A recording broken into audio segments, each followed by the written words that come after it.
Uma boa noite a todos. Mesmo assentado, irmãos, nós convidamos a igreja para abrir a palavra do Senhor em Gênesis, capítulo de número 45. Nós vamos fazer a leitura do primeiro versículo até o versículo de número 15. Então José, não se podendo conter diante de todos os que estavam com ele, bradou: fazei sair a todos da minha presença. E ninguém ficou com ele quando José se deu a conhecer a seus irmãos.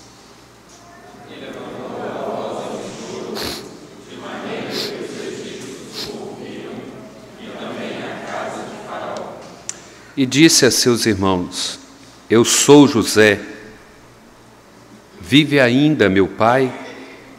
E seus irmãos não lhe puderam responder, porque ficaram atemorizados perante ele.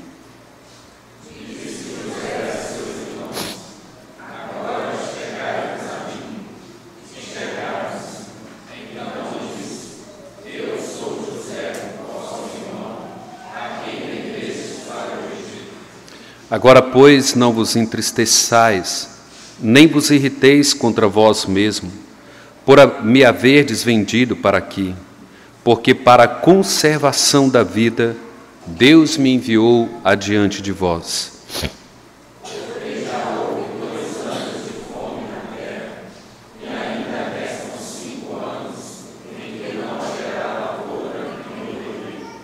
Deus me enviou adiante de vós para conservar a vossa sucessão na terra e para vos preservar a vida por um grande livramento.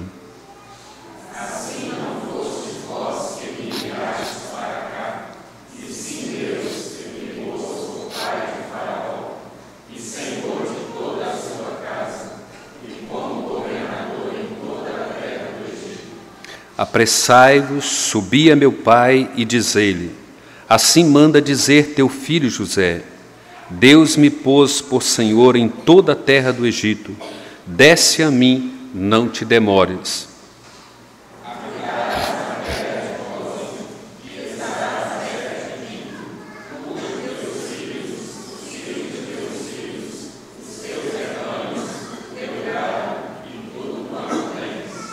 Aí te sustentarei, porque ainda haverá 5 anos de fome, para que não te empobreças tu e tua casa e tudo o que tens.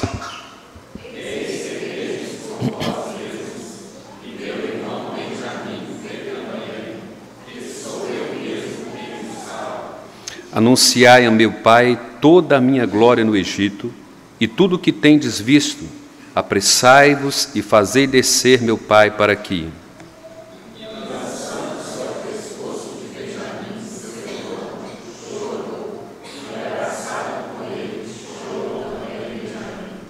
José beijou a todos os seus irmãos e chorou sobre eles. Depois, seus irmãos falaram com ele. Vamos orar. Pai, muito obrigado, Deus, pela Tua palavra. Muito obrigado pela presença real do Teu Espírito entre nós e habitando em nós. Nós dependemos da Tua graça, Pai. Dependemos do Teu favor nesta noite. Nós te suplicamos e agradecemos. No nome de Jesus, amém, ó Pai. Irmãos, depois de tudo que cantamos, ouvimos, oramos, somos agora convidados diante desse texto a pensar exatamente nesse tema.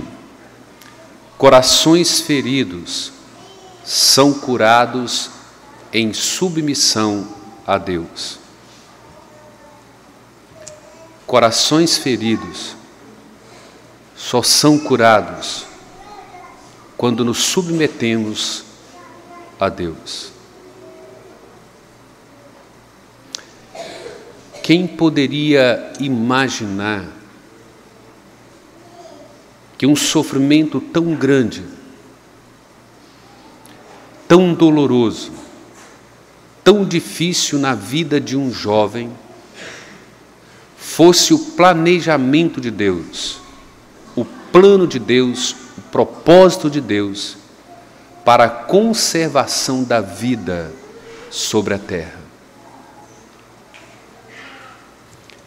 Não foi só o povo de Israel,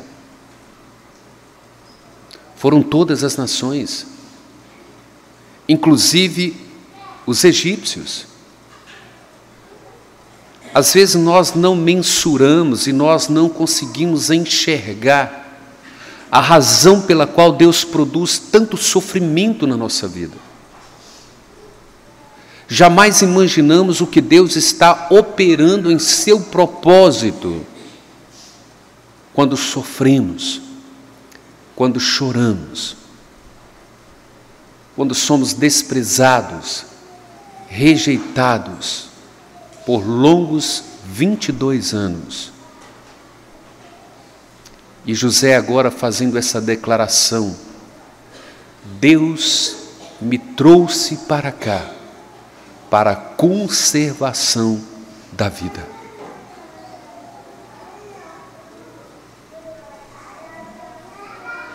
Um coração ferido, irmãos, só pode ser curado se nós de fato nos submetemos a Deus. Se de fato acreditamos em Deus, confiamos em Deus e depositamos nele toda a esperança de que Ele sabe o que Ele está fazendo conosco.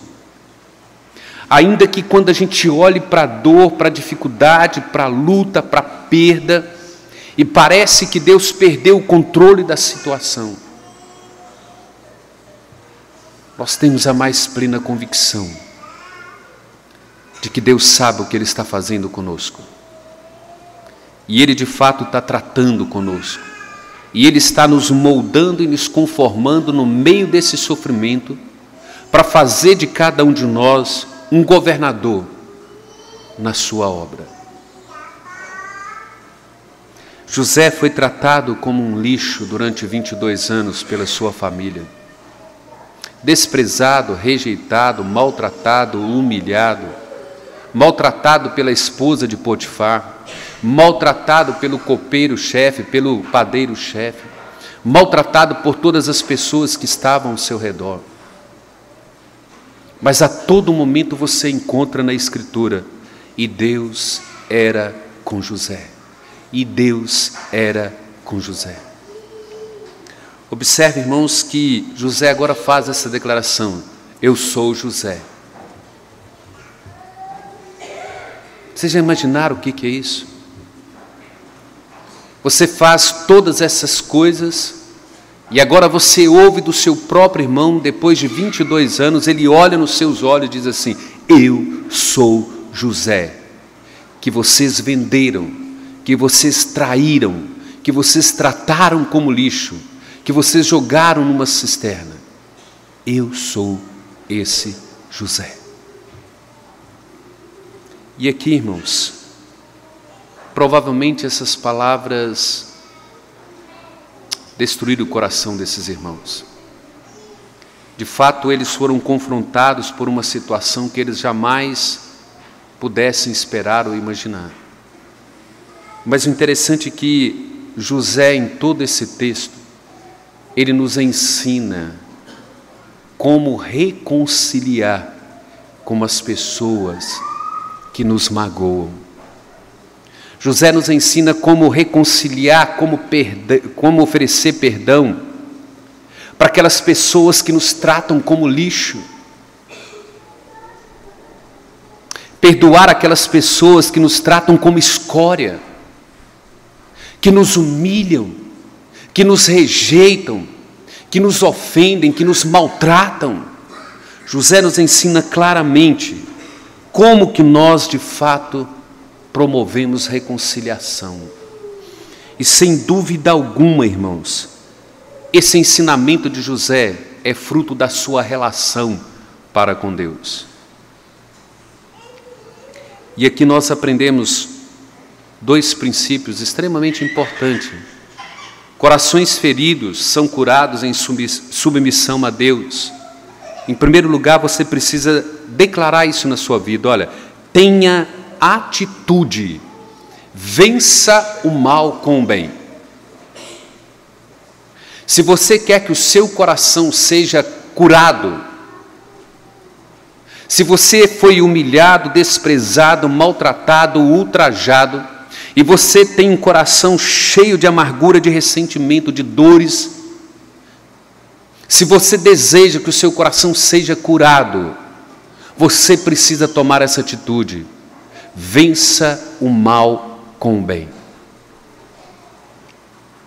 Segundo princípio, se submeta ao soberano Deus. Se curve diante dele. Ele sabe o que ele está fazendo. E ele sabe como fazer. E ele sabe como tratar você, e ele sabe como me tratar. Por mais doloroso, por mais que a gente chore, ele sabe o que está fazendo conosco. Então, irmãos, em primeiro lugar, tenha a atitude, vença o mal com o bem. Interessante que José agora está diante dos seus irmãos, e alguém poderia dizer assim, o segredo de se ter uma reconciliação em qualquer relacionamento é de fato você ter uma atitude certa, é você ter uma atitude correta diante da situação para que haja a reconciliação. E eu vou dizer a você que isso não é verdade. Não basta apenas ter a atitude certa, porque às vezes a atitude certa ela é carnal, ela é humana. E você acha que você tem toda a razão, de que você está certo e que você deve agir dessa forma e que esse deve ser o seu proceder, mas ele não condiz com a Escritura. Quando nós olhamos para a vida de José, nós aprendemos que não basta ter a atitude certa, é necessário que se tenha uma atitude bíblica, uma atitude fundamentada em princípios e mandamentos da Escritura. A palavra de Deus nos ensina que perdoar é mandamento, não era opção. Então José entendeu isso, José aprendeu na sua caminhada, nas suas lutas, nas suas tribulações, nas suas provações. José aprendeu que perdão é uma coisa que nós fundamentamos na Escritura, nos princípios da palavra de Deus, fundamentado na própria Escritura. Farei uma pergunta para vocês dizendo assim, olha, como você pensa em pessoas que são fáceis para lidar? As pessoas fáceis para lidar, como que nós pensamos sobre elas? São pessoas amarguradas? As pessoas fáceis de lidar, elas são amarguradas? Elas são ressentidas, elas são vingativas? Elas carregam irritações, elas são pessoas que expressam negatividade o tempo todo, murmuram o tempo todo, reclamam o tempo todo, acusam o tempo todo, apontam o dedo o tempo todo. Essas são as pessoas fáceis de relacionar? Não, absolutamente não. Quais são as pessoas fáceis de se relacionar? Pessoas amáveis, pessoas dóceis, pessoas generosas, pessoas gentis, pessoas que demoram uma eternidade para se irritar, pessoas que não guardam rancor, pessoas que têm facilidade para perdoar e para pedir perdão. Essas são as pessoas fáceis de se relacionar. Mas essas pessoas não precisam oferecer perdão para elas. Elas não precisam ser perdoadas. Elas são dóceis. Elas sofrem o dano, elas não se irritam, elas nos perdoam antes que peçamos perdão. Mas o que José nos ensina aqui é completamente o contrário, não é? Ele diz assim, olha, José está na presença dos seus irmãos, e agora quando ele olha no olho dos seus irmãos, ele agora começa, de fato, a entrar em prantos, e começa a chorar, e começa a fazer declarações para esses irmãos. Eu sou José, o irmão de vocês. Vocês se lembram o que vocês fizeram comigo? Vocês se lembram como vocês me trataram?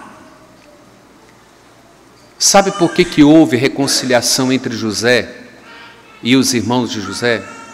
Porque a atitude de José não foi uma atitude medíocre, insignificante, empobrecida. A atitude de José não é uma atitude miserável, Muito pelo contrário. Qual é a atitude de José?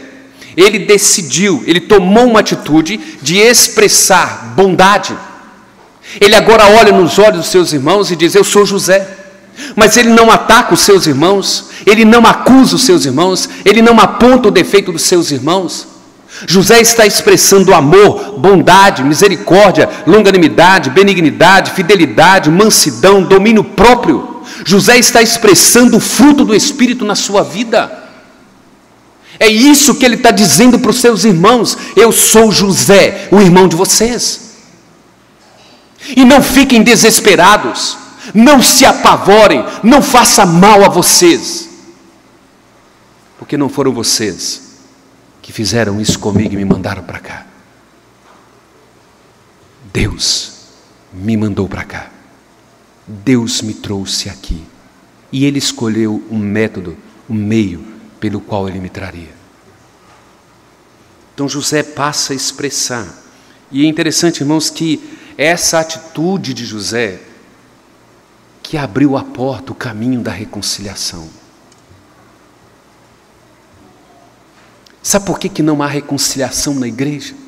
Sabe por que a igreja adoece? Sabe por que pessoas dentro da igreja não conversam, não falam, não se olham no olho, rejeita, corta caminho, passa pela porta de trás, pela porta da frente?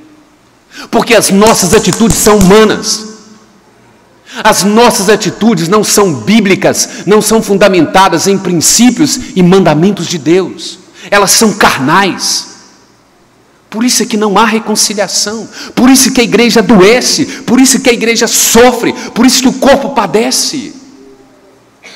Mas José não. O segredo aqui, irmãos, é que José tem uma atitude correta, mas acima de ter uma atitude correta, a atitude de José é bíblica, ela é fundamentada em princípios, em mandamento do Senhor. Lembra do texto que nós lemos aqui na liturgia? Quando eles usam a estratégia de dizer para José assim: olha, o nosso pai mandou dizer a você que você não nos trate mal, mas que você nos perdoe. Ele diz assim: porventura, estou eu no lugar de Deus? José está dizendo assim: eu entendo o meu lugar, eu sei qual é a minha posição é de servo, de escravo. Eu também fui resgatado por um Deus, eu também fui justificado por um Deus, eu fui perdoado por um Deus, e essa é a minha atitude, eu não estou no lugar de Deus. Eu não estou aqui para executar justiça no lugar de Deus. Na maioria das vezes, irmãos, quando nós tomamos atitudes bíblicas, fundamentadas em mandamentos e princípios de Deus, é a pessoa ofendida que pede perdão e que perdoa. É ela que sofre o dano. Esse é o conceito bíblico. Nós precisamos entender isso. José fez uma escolha, olha, José fez a escolha diante de Deus, perdoar os seus irmãos e confiar em Deus, para que Deus pudesse tratar os seus irmãos e corrigir os erros dele. José não toma nenhuma atitude no lugar de Deus. Ele faz a escolha de quê? De perdoar. Sabe o que significa perdoar alguém? Sabe quando você diz assim: eu vou perdoar alguém? Perdoar significa absorver a dor e a perda por causa da ofensa de uma pessoa. Você decide, fala: olha, eu vou sofrer a pancada, eu vou absorver a dor e a perda causada por uma pessoa, eu vou sofrer o dano, eu estou disposto a sofrer, eu estou disposto a pagar o preço, porque eu vou fundamentar a minha atitude de perdão em obediência a esse Deus, em cumprimento aos seus mandamentos, fundamentado na sua palavra. E essa foi a escolha de José.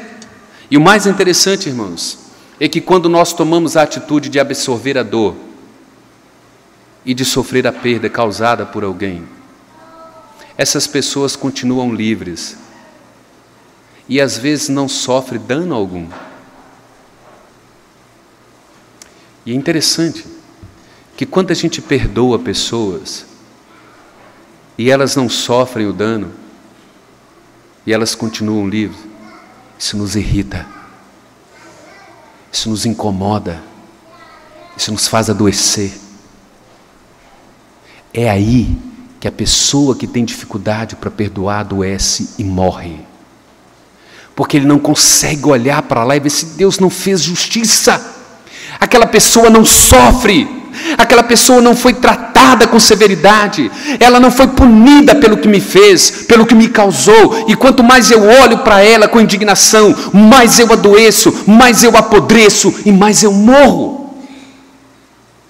José não. Irmãos, eu sou José. Deixa eu fazer um pedido para vocês. Não puna vocês mesmos. Não machuquem vocês. Não vingue a vocês mesmos. Não façam isso com vocês. Porque não foram vocês que me trouxeram para cá. Deus me colocou aqui. Quando a gente olha para esse texto, a gente deveria aprender a olhar para a cruz, não é? Porque vejam bem, quando Deus te perdoa em Cristo Jesus, o que é que Deus está fazendo por você?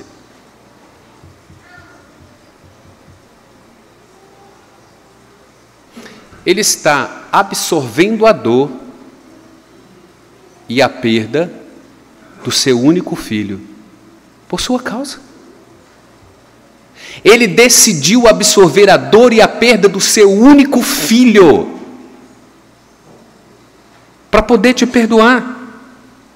É Ele que absorve isso, é Ele que vai sofrer a dor, é Ele que vai sofrer o dano, para que de fato Ele possa declarar a você: você está perdoado de forma incondicional.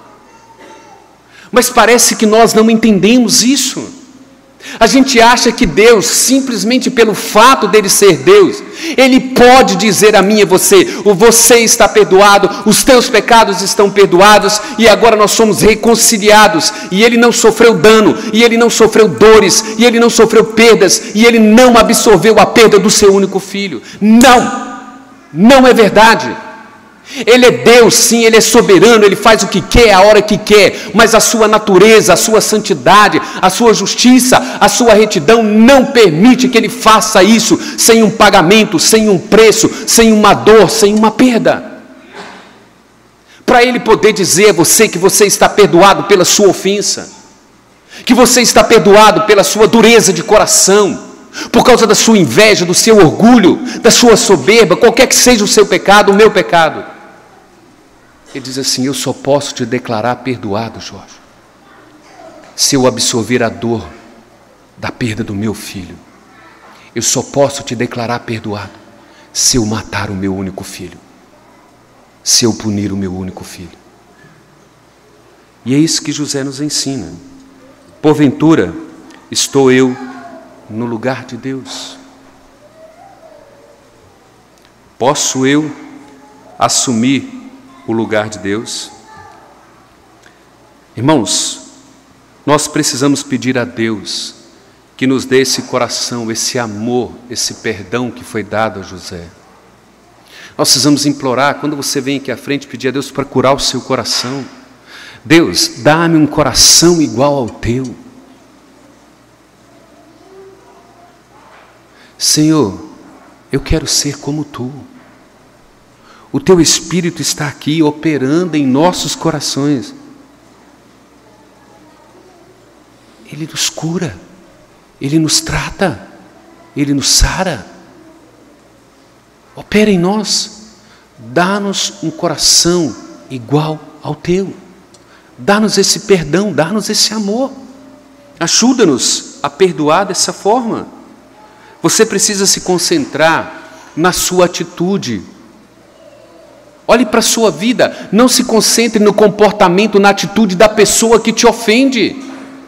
Concentre na sua atitude, no ser de Deus. Olha, qual tem sido a minha atitude diante de Deus? A minha atitude é uma atitude bíblica. A minha atitude, ela é fundamentada em princípios bíblicos e mandamentos bíblicos, ou a minha atitude é simplesmente carnal, ela é de forma umbilical, ela está centrada no meu umbigo. Eu quero vingança, eu quero justiça, eu não vou sofrer o dano, eu não vou absorver a dor da perda e da ofensa. Não concentre na atitude e no comportamento das pessoas. Concentre na sua atitude perante Deus. Olhe para você diante de Deus. Qual é a atitude que eu vou tomar diante dessa situação? Eu vou fundamentar a minha atitude em princípios bíblicos, em mandamentos bíblicos, e eu vou obedecer esse Deus.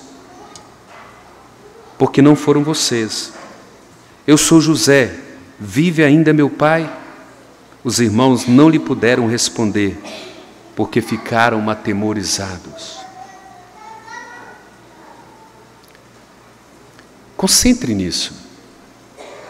Foi a atitude de José que causou terror no coração deles. Não foi uma atitude de vingança, foi a atitude de amor, de perdão, de bondade, de misericórdia, de compaixão, de longanimidade, que aterrorizou o coração de seus irmãos. Porque nós deveríamos entender isso. Imagine eles agora olhando para José e dizendo assim: como? Como é possível esse irmão simplesmente falar que vai nos perdoar? E que nós não precisamos desesperar, que nós não precisamos nos matar, que nós não seremos punidos? Porque provavelmente eles estavam pensando assim: se eu estivesse no lugar de José como governador, eu mataria, eu daria o troco, eu permitiria que o meu coração criasse raiz de amargura, eu voltaria para casa remoendo tudo que fizeram comigo, e eu maquinaria o mal, o mais mal, para retribuí-los. Mas a proposta é: tenha uma atitude, vença o mal com a prática do bem. É assim que a gente promove reconciliação. Absorva a dor e a perda que a pessoa te causou. E sofra o dano. Sofra. Segundo, irmãos, submeta-se ao soberano Deus. Às vezes, quando as pessoas olham para a vida de José, as pessoas ficam admiradas, encantadas com a sabedoria dele, a forma que ele administrava, como que ele prosperava em tudo. Mas esse texto aqui nos ensina uma característica de José, que ela está acima de todas as suas características.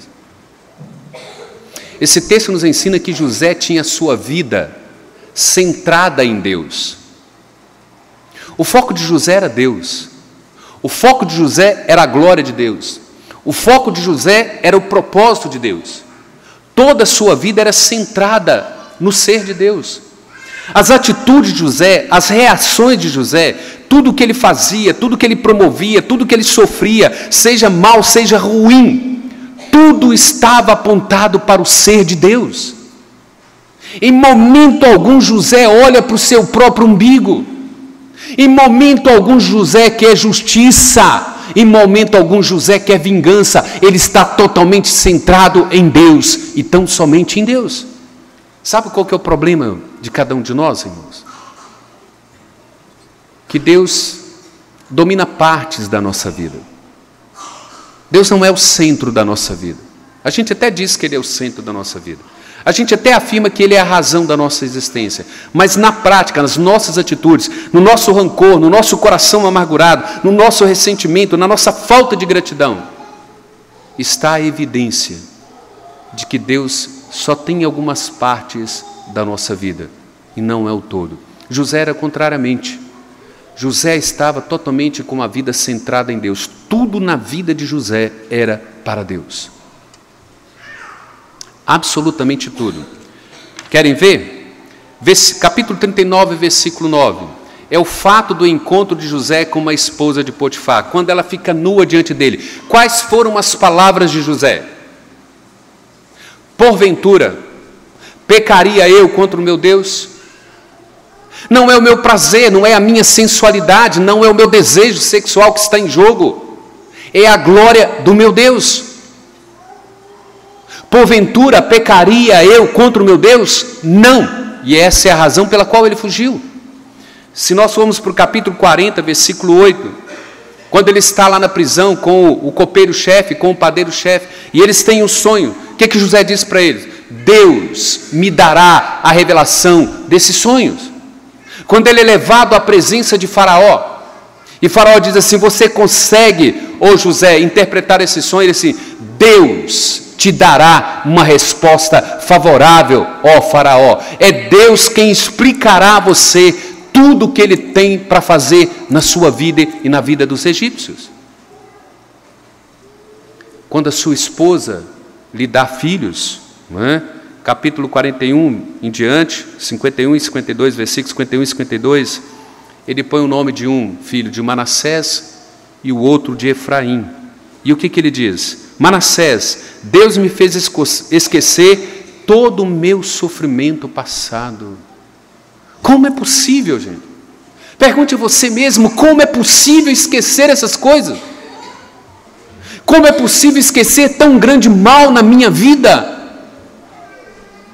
Mas ele coloca o nome do filho de Manassés, dizendo: esse Deus me fez esquecer todo o sofrimento do passado.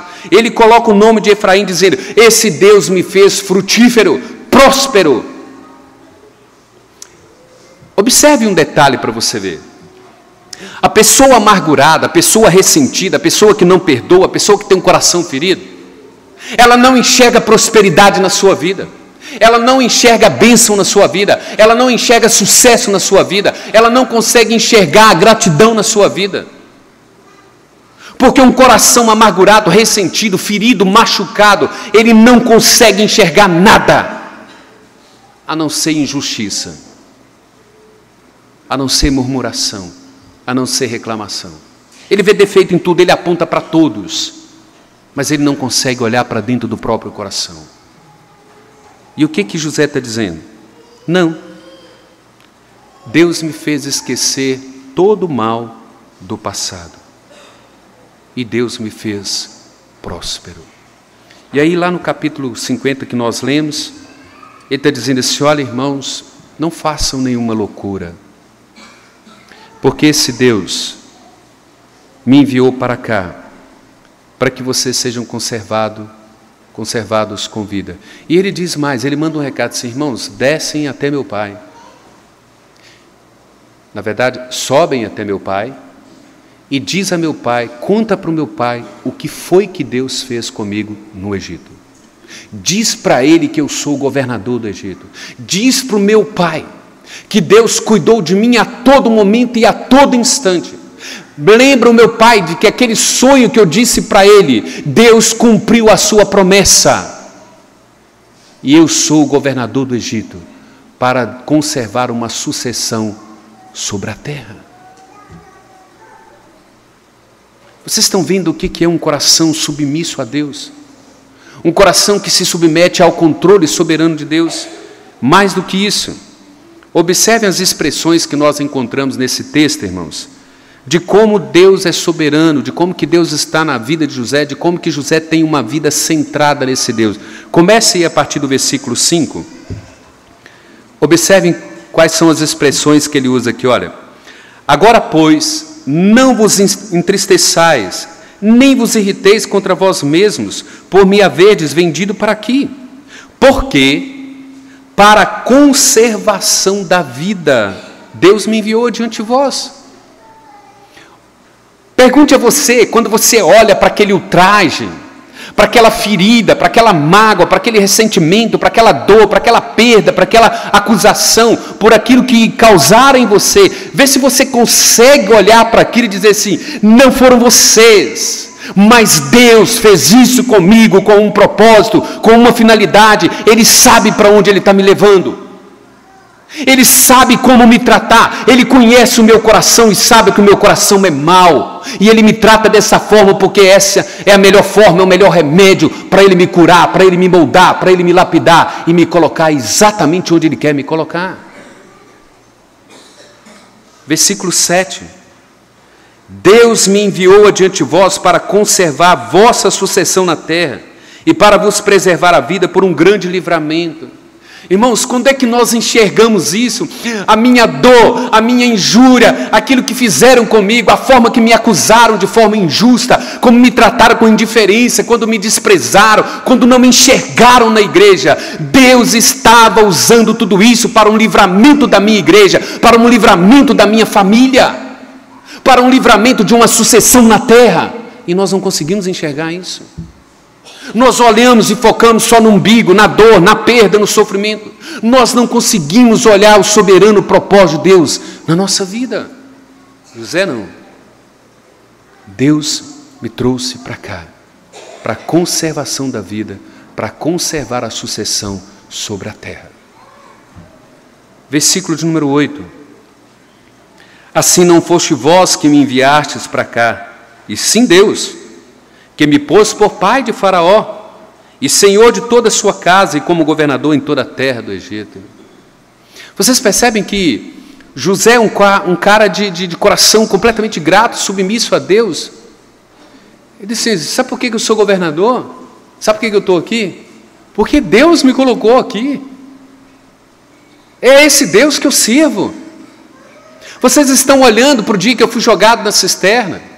Vocês estão olhando para o dia que eu fui vendido como escravo. Vocês estão olhando para o dia em que eu fui injuriado por aquela mulher, tratado de forma injusta. Vocês estão olhando para mim quando eu estava na prisão com aquele copeiro-chefe, com aquele padeiro-chefe. Vocês só não conseguem olhar para mim como governador. Vocês não percebem o que Deus fez na minha vida.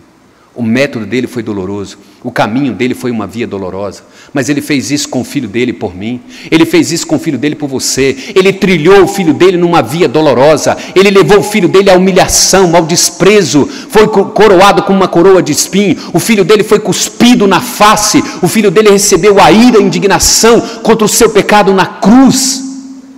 É isso que José está ensinando a você e a mim. Mas Isaías conclui o capítulo lá de número 53, mas ele verá o fruto do penoso trabalho de sua alma. Ele vai olhar para os eleitos, Pai, tudo está consumado, aqui está cada um daqueles que o Senhor me deu, nenhum se perdeu. Às vezes você olha para a cruz e vê a cruz como derrota, como aqueles discípulos no caminho de Emaús. O nosso mestre morreu. Mas ao terceiro dia, ele já não estava mais no sepulcro. Ele diz assim, capítulo 45, versículo 9, apressai-vos, subi a meu pai, e diz ele, assim manda dizer o teu filho José, Deus me pôs por senhor em toda a terra do Egito, desce a mim e não te demores. Fala com meu pai que tem prosperidade aqui, tem alimento, porque senão ele vai empobrecer, senão todos ficarão pobres. Traga o meu pai para cá e nós vamos preservar a sucessão e nós continuaremos vivos. E ele conclui o capítulo dizendo assim, e diz para o meu pai, diz para vocês irmãos, olha, na hora que ele estava morrendo ali no capítulo 50, ele está dizendo assim, olha, eu vou dizer uma coisa para vocês, esse Deus que me trouxe para cá, pegará vocês e levará vocês de volta para a terra prometida, vocês não ficarão no Egito, ele há de cumprir a sua palavra, creia nesse Deus, descanse nesse Deus, confie na promessa desse Deus. Mas nós temos uma tendência natural humana, irmãos, de tomar a atitude certa, só que carnal, só que humana. Boa parte das nossas atitudes não são bíblicas, não são fundamentadas em mandamento. O mandamento é perdoe, assim como eu te perdoei. Traga isso à sua mente de novo. Olha a submissão de José. José está perdoando como Deus perdoou. Então você traz à sua mente, olha, como foi que Deus me perdoou? Deus me perdoou de que forma? Lembra de Romanos 5 que nós lemos? Mas Deus prova o seu próprio amor para conosco, pelo fato de ter Cristo morrido por mim, quando eu era ainda pecador, miserável. Ele diz, é assim que eu quero que você perdoe. Esse é o mandamento, esse é o princípio, essa é a ordenança. Deixa eu levantar duas lições práticas aqui para nós, irmãos. Primeiro, você deve aprender a relacionar Deus com todos os eventos da sua vida. Sejam eles bons ou ruins, agradáveis ou dolorosos. Você precisa aprender sim, não há absolutamente nada em minha vida que não seja da vontade, da conformidade com o propósito de Deus. Nós precisamos entender isso. Pense em alguém que de fato te maltratou. Pense em alguém que te humilhou. Pense em alguém que te causou algum dano. Você precisa olhar para essa pessoa e relacionar Deus com ela. Ela é o instrumento de Deus para me disciplinar. Aprenda uma coisa, Deus não nos disciplina só quando nós estamos errados. Disciplina não é só para quem está errado. Disciplina vem daquele ato de nos educar, de nos ensinar, de nos moldar, de nos lapidar de conformidade com Ele. E não é necessariamente que eu esteja errado. Deus às vezes traz disciplina sobre a minha vida, correção sobre a minha vida. Deus usa pessoas más na minha vida. Deus usa os Labões da vida. Deus usa os irmãos de José da vida para me corrigir, para me lapidar, para que eu não desvie do caminho certo, para que eu não seja orgulhoso, para que eu não seja soberbo. Ele faz isso. E você precisa se relacionar. Falar, olha, Senhor, Deus é quem usou essa pessoa para me disciplinar. Deus está tratando comigo. Deus está me educando. Deus está me conduzindo pelo vale da sombra da morte. Mas Ele diz que do outro lado, bondade e misericórdia me aguardam. Certamente viveremos por todos os dias na casa do Senhor. Segunda lição prática, irmãos. Você deve se submeter à soberania de Deus em todos os eventos da sua vida. Isso aqui é uma questão de coração, de atitude de coração. Como é que você se submete a Deus a todos os eventos da sua vida? Pega aí do versículo 5 até o versículo 8 e diz assim: Deus me trouxe para cá. Deus me trouxe para cá. Deus me trouxe para cá. Deus me fez isso. Deus me trouxe para cá. Não foram vocês. Está vendo o que é um coração submisso ao Deus soberano? Ele olha para cada uma dessas maldades, para cada uma dessas malignidades, para cada uma dessas injúrias, e diz assim: Deus me fez assim, Deus me trouxe assim, Deus me conduziu assim, Deus fez isso comigo, e Deus me fez o grande governador do Egito. Se submeta a Deus. Creia nisso, confie. Isso é uma atitude de coração. Falou, olha, eu entrego a minha vida ao grande Deus soberano. E não há nada em minha vida que esteja fora da vontade dEle. Ele está tratando comigo. Ele está me moldando. Ele está me conduzindo para onde Ele quer me levar. Ele sabe onde eu vou chegar.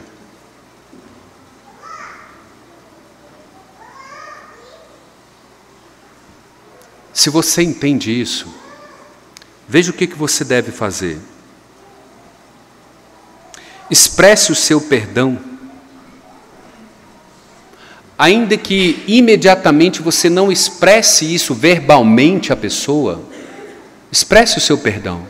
Diz para Deus assim: Deus, o Senhor está usando essa situação, e eu quero dizer para o Senhor que eu entendo essa situação, sei que o Senhor está tratando comigo, e de imediato eu não tenho mágoas e nem ressentimento contra essa pessoa. E eu vou esperar o teu método para tratar com essa pessoa. E na hora que o Senhor quiser, eu estou pronto a promover a reconciliação com essa pessoa.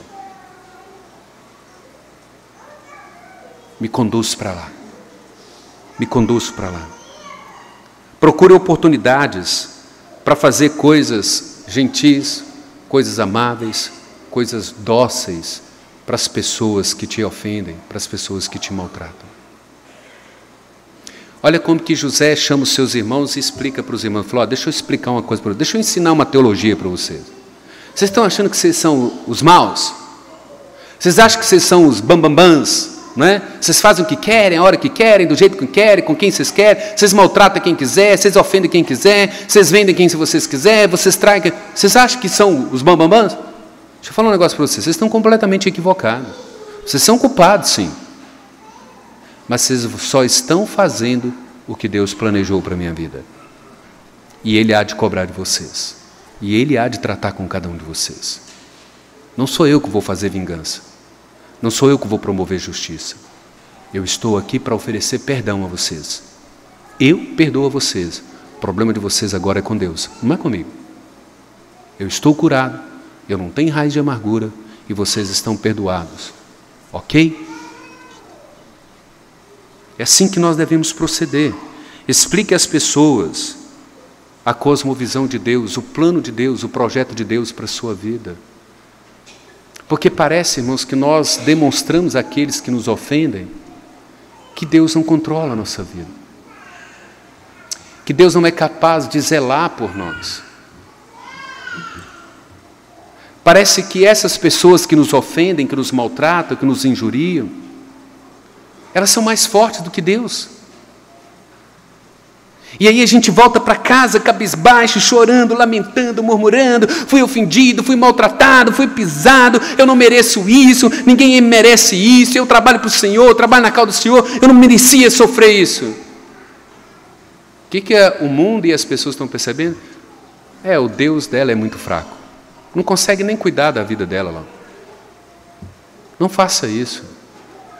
Tome a atitude de José.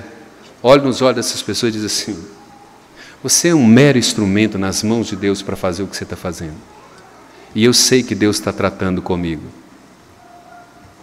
E se depender de mim, você já está perdoado. Mas eu quero te orientar biblicamente. Deus é um Deus de vingança. É Ele que cuida, é Ele que trata, é Ele que faz justiça, é Ele que opera. Vocês querem ver isso? Abra Romanos capítulo 12, porque isso é bíblico, irmãos. Isso não é uma invenção, do pastor Jorge. Está lá em Romanos capítulo 12.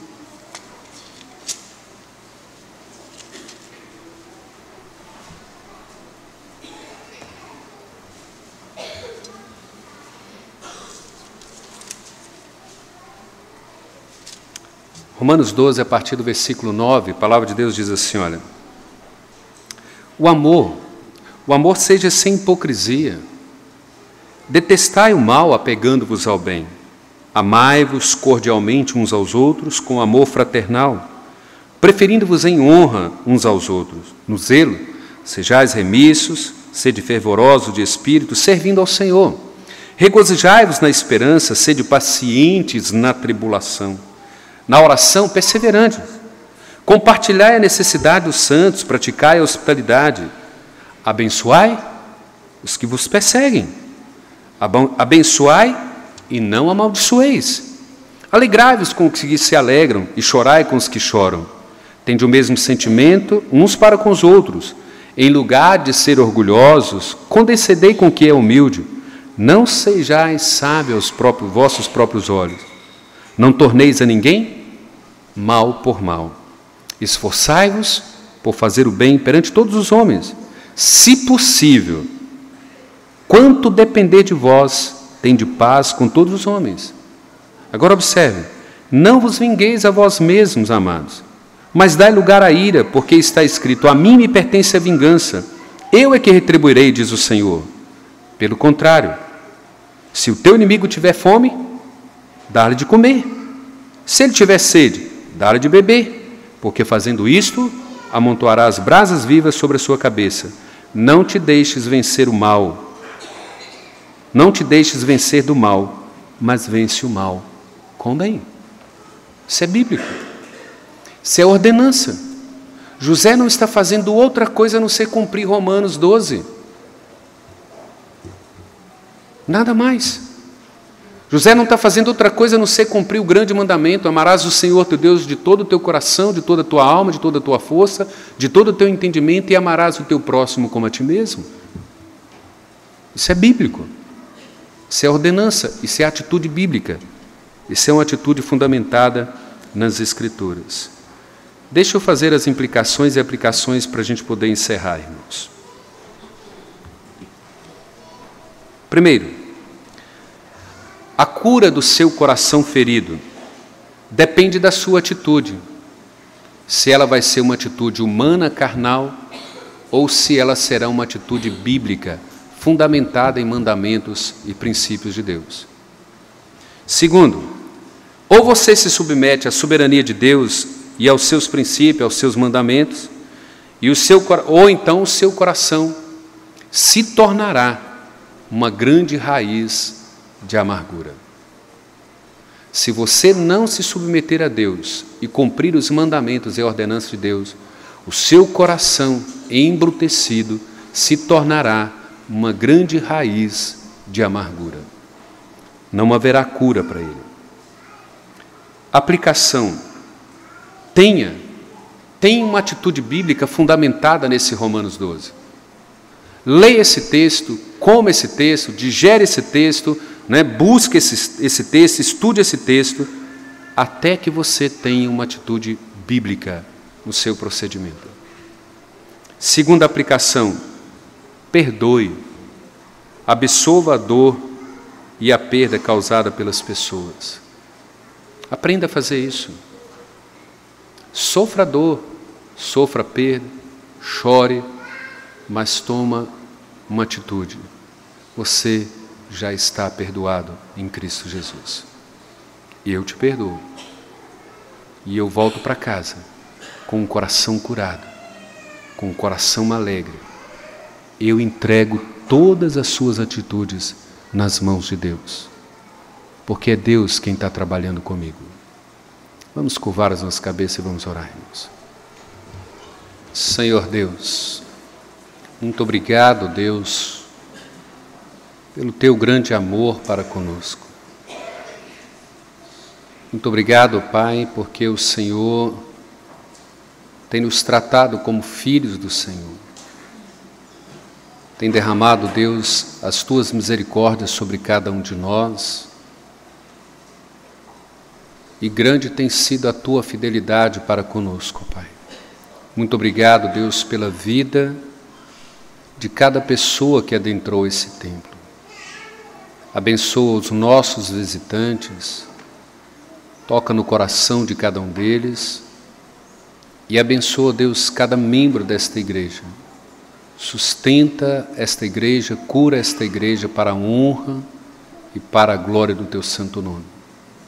Nós imploramos a tua graça e rogamos ao Senhor que nos dê uma semana abençoados e protegidos por ti. Nós oramos agradecidos no nome do Senhor Jesus. Amém, Pai.